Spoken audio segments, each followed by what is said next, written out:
పితా పుత్ర పవిత్ర ఆత్మనామమున ఆమేన్. మంగళవారము 11వ తేదీ 6వ నెల 2024 సంవత్సరము. అపోస్తుల కార్యములు 11వ అధ్యాయం 21 నుంచి 26, 13వ అధ్యాయం 1 నుంచి 3వ వచనం వరకు, మత్తయి సువార్త 5వ అధ్యాయము 13 మొదలుకొని 16వ వచనం వరకు. ప్రజలు మీ సత్కార్యములను చూచి పరలోకమందున్న మీ తండ్రిని సన్నుతించుటకు మీ వెలుగును వారి ఎదుట ప్రకాశింపనెండు. మత్తయి సువార్త 5వ అధ్యాయము 16వ వాక్యం. ప్రియా దేవుని బిడ్డలారా, ప్రభు అయిన దేవాదేవుడు ఈనాటి వాక్యముల ద్వారా మన యొక్క సత్కార్యాల ద్వారా ప్రభు అయిన దేవాదేవుని సన్నుతించాలి, దేవుని యొక్క వెలుగు ఈ లోకంలో ప్రాప్తించాలని వాక్యం సెలవిస్తుంది. అటువంటి పుణ్య జీవితం జీవించడానికి, దేవుని యొక్క కృపానుగ్రహాలు పొందడానికి ప్రయత్నాలు చేద్దాం.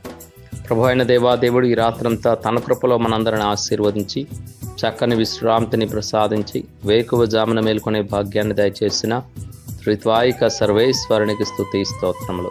ఈనాటి వాక్యముల ద్వారా భగవంతుడు ఈరోజు అంతయు మనందరినీ సకల కీడుల, ప్రమాదాల, పిచాచి తంత్రం నుండి సంరక్షించాలని, చేయబోయే ప్రతి పనిలో తోడుగా ఉండి ముందుకు నడిపించాలని, ప్రయాణంలో సురక్షితముగా గమ్యస్థానాలు చేర్చాలని, అనారోగ్యంతో బాధపడుతున్న వారికి స్వస్థతను, వృద్ధ వయసులో ఉన్న కావాలి శక్తిని, బలాన్ని దయచేయమని, మరణించిన ఆత్మకు నిత్య విశ్రాంతిని ప్రసాదించమని, జన్మదినోత్సవాలు, వివాహ మహోత్సవాలు, ఇతర వేడుకలు జరుపుకున్న ప్రతి బిడ్డను దీవించమని, కష్టం చేసుకున్న వారి తగిన ఫలితంతో ఆశీర్వదించమని, చదువుకున్న వారికి కావాల్సిన జ్ఞానవరాలతో నింపమని, కథోలిక శ్రీ సభను దీవించమని, చక్కటి వాతావరణాన్ని, వర్షాలను కురిపిస్తూ పైరు పంటలు సమృద్ధిగా పండే భాగ్యాన్ని దయచేయమని, ఎవరైతే యొక్క వాక్యాన్ని వింటున్నారో వారందరి కుటుంబాలు దేవుని యొక్క కృపానుగ్రహాల చేత ఎల్లకాలం దీవించబడాలని, వివాహం నిమిత్తమై సిద్ధపడుతున్న వారిని దీవిస్తూ విడిపోయిన కుటుంబాలు కలిసి జీవించే భాగ్యం, సంతానం లేని వారికి సంతాన ప్రాప్తిని భగవంతుడు ప్రసాదించమని మనస్ఫూర్తిగా కోరుకుంటూ త్రిత్వాయిక సర్వేశ్వరుడి నామంలో అడిగి వేడుకొనుచున్నాము తండ్రి,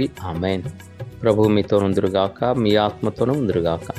సర్వశక్తి గల సర్వేశ్వరుడు పితాపుత్ర పవిత్ర ఆత్మదేవుడు ఈ రోజంతా తన కృపలో మనందరిని ఆశీర్వదించి నడిపించుదురుగాక. Amen. Praise the Lord. Hallelujah, hallelujah, hallelujah. Please subscribe my channel. నా ఛానల్ని సపోర్ట్ చేయండి.